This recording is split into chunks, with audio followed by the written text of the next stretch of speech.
Hi, and welcome to CHD 265. My name is Jeannie Hopkins, and I am your professor this semester. I wanted to take a minute to go over a couple pertinent things with you guys and make sure you understand exactly how this class is going to run. Now, I know it's a little confusing due to the fact that we can't necessarily always go into childcare centers. So I wanted to make sure that you guys understand everything that is expected of you over the next 10 weeks. So first of all, an overview of this class. This is basically your internship class. So you should have done at least 5 lesson plans over the course of your time in the CHD program. You should have lesson plans in language or literacy, cognitive, which is math, science, social studies, the arts, so art, music, movement, things like that, dramatic play. You should have one on social emotional, health, safety, and nutrition, things like this. In addition, um, what you're going to do is you're going to either one, go into a child care center and teach these lesson plans to children and then evaluate how it went and how you would change things, or you can choose to videotape yourself. And the reason you're going to videotape yourself is because you won't be in a classroom and having a mentor teacher evaluate you. So I need to have some form to evaluate how you're doing. So you can also videotape yourself teaching to your own children, pretending to be young children, to your pets, to stuffed animals. I just need to see that you can teach and not just give directions. So the difference in that is scaffolding. You're going to ask open-ended questions for analysis and reasoning. You're going to have prompts. You're going to do things to get children to go from where they're at to where you want them to be in your lesson by communicating and having a feedback that is open-ended and feedback looped.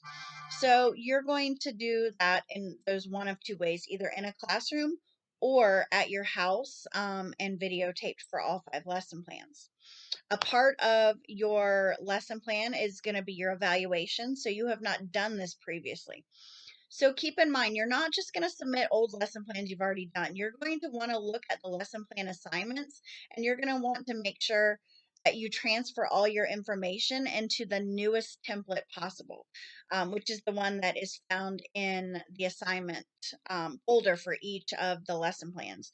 So make sure you're in the new lesson plan template, the format. If you're not, when you turn it in and grade for grading, I'm just going to send it back and say it needs to be in the new format. This is very important, as we're in NACI accredited program, and it's got to be in this new format. So make sure you look back, because I know a lot of you guys have done lesson plans over quite a bit of time. So look at the assignments for lesson plans and make sure you're following the same instructions, using the same format, and so forth. So teaching is going to be what you're going to spend about 30 hours of your 40 hours on. And then mentorship is the other part of this class. You're going to spend 10 hours learning from a mentor teacher. So if you're already in a childcare center, you're going to spend 10 hours outside of your classroom with another teacher. And for this, you're going to just formulate your own questions. What are you looking to learn? New discipline methods, new modalities and ways to conduct circle time? Are you looking for new activities that you can do in small group? Are you looking for new ways to improve the environment, your classroom, your centers, and things like that? So really, this is very open-ended and tailored to what you as a professional want to learn. I know some of you guys have never taught before. Some of you guys have been teaching for many years, and some of you guys are kind of in between that. So it's going to be different for all of you what you want to learn. So if you don't go into a classroom, your method of mentorship is going to be to call a child care center and find a teacher that wouldn't mind mentoring you. And you're going to have a back and forth email to where you're asking them questions and they're answering them. And at the end of the semester, you're going to take that email chain, you're going to save it as a PDF, and you're going to turn that into me, showing that you actually did work with a mentor teacher. If you're in the classroom, your mentor teacher is going to do an evaluation on you. So I'm going to know that you've done it. All right, so you can tell me which you prefer to do, and you can do any combination of going in or not going into a child care center. by doing the modification plan that's listed in Canvas. You need to submit this to me no later than this Sunday at 11:59 p.m. to avoid being dropped by this class. It's important that you get this in along with, if you are going to a child care center, you also need to submit your initial verification form and either start your criminal background check on Castle Branch or submit to me a photo or a scan of your current criminal background check. These 1 to 3 things, depending on if you're going in the center, are vital to keeping you in this class. If they're not received by Sunday at midnight, you will be dropped from this class on Monday. And the reason that is because this is only a 10-week class and it's a very serious class. And so I need to know that you guys have got your groundwork completed in the first week so that we can move on and get your work done. All right. So that's the basics of this class. I want to talk to you about lesson plans. Like I just mentioned, use the current template that's found under the lesson plan 1 through 5 assignments. Make sure your teaching procedure is detailed. I mean, pretend somebody is videotaping you and there's closed captioning on. Tell me every single word you are going to say and do with this child. Don't just simply give me instructions to an activity. I don't need that. I need you to demonstrate that you can actually teach, that you can scaffold, that you can. What are the open ended questions you're going to ask? What are the prompts that you're going to use? What are you going to say to teach your learning objective? I need to see that you can ask questions for analysis and reasoning. I need to see the detail.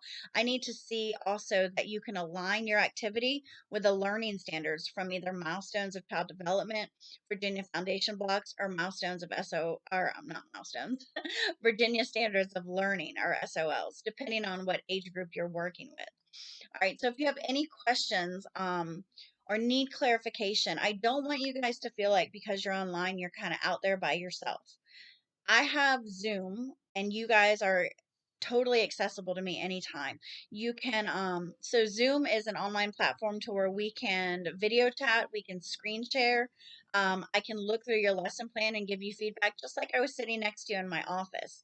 And I don't want you to feel like you're ever bothering me by reaching out, because my job is to support you and that's what I want to do. So always be proactive in asking me questions, asking me for clarification, asking me to go over an assignment with you. That's what I'm here for. That's what I spend my time doing. But I need you guys to call or text or email me and just say, hey, I'd like to meet with you via Zoom. Here is my available time. And we'll figure out a time when you and I can both hop on Zoom. And then if you look on my contact information on the syllabus, or on the bottom of any of my email signatures, all you have to do is click that link on a computer and it's going to take you right to my Zoom. You just need to make sure I'm going to be there. So we need to have that mutual agreement of the day and time we're going to meet. But I am happy to meet with you guys. I look forward to getting to know you as people, not just work that's turned in on Canvas. I'd really like to meet you. So even if you just want to pop in and introduce yourself on Zoom, I would love that too. So you guys have all my contact information on your syllabus. You can also click on the syllabus link under Start Here in Canvas, and there's a whole document of how to contact me. You can text me, you can call me, you can email me. I just want you guys to know I'm here for you. Okay? So that's about it. If you have any questions or need clarification on anything, just hit me up in any way that's easiest to you, and I'm happy to answer them. All right, you guys have a great first week, and I look forward to getting all your materials by Sunday.